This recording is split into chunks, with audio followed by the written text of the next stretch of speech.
afford to give John McCain the chance to serve out George Bush's third term.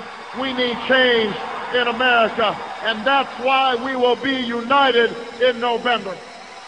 Obama. That's what Obama's about. Unity to this country and changing America's face to the world. Obama, Obama, Obama. Barack Obama, the revelation. While the rest of the nation gasped in denial over Barack Obama's ties to domestic terrorists turned University of Chicago professor William Ayers and racist radical preacher Jeremiah Wright, the most ominous ties Barack Obama keeps are oddly ignored. In a show of bipartisan solidarity, the likes of which Washington rarely sees, the infamous Skull and Bones secret society has unofficially endorsed Barack Obama as its choice for the 2008 presidential elections. The friendly masks have been cast aside, and the wolves of the order are now shown as such by their own actions and omissions. Those who hoped in change will get what they have been begging for, the third back-to-back Skull and Bones-dominated administration. While the candidates themselves aren't actual bonesmen this time around, clearly Skull and Bones is still determined to have a hand in the next administration, regardless of which candidate wins come November. The revelation of Skull and Bones support in the 2008 presidential election should come as no surprise to those who know their history. One can easily locate evidence of elite backing by merely perusing through campaign donation records. Follow the money. John McCain literally has a fraction of the funds that Barack Obama has in his war chest. Barack Obama has nearly 4 times the Goldman Sachs donations that John McCain has. In fact, Goldman Sachs employees are Barack Obama's single biggest contributors.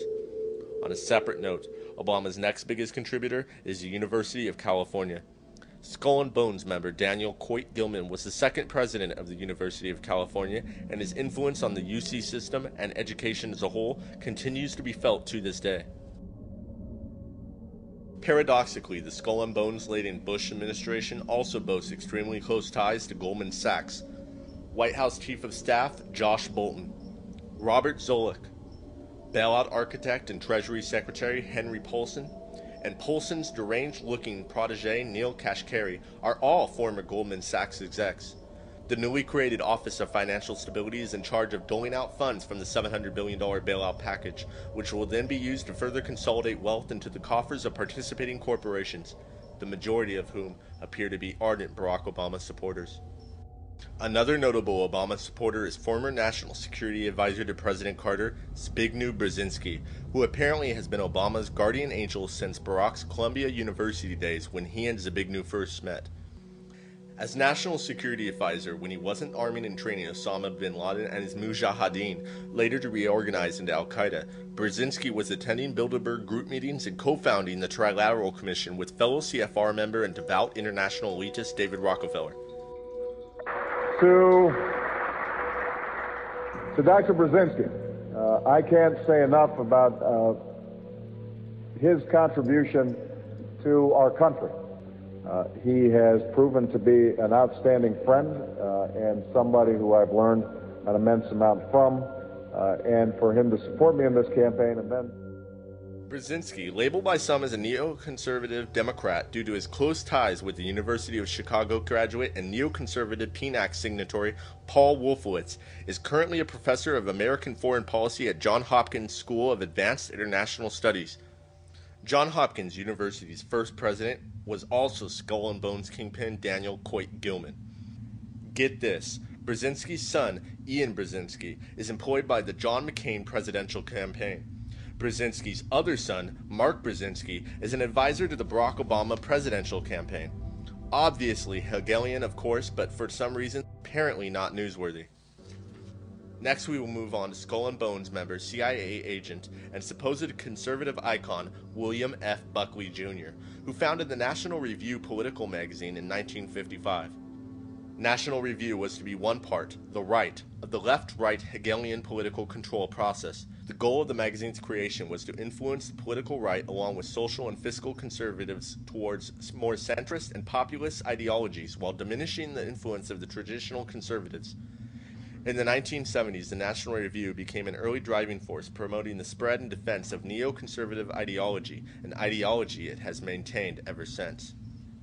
Finally, after 50 years of masquerading as a conservative publication, in a brazen manifestation of the false left-right paradigm, the openly neoconservative National Review Online has recently published materials calling for the dissolution of the Republican ticket a little more than a month from the election.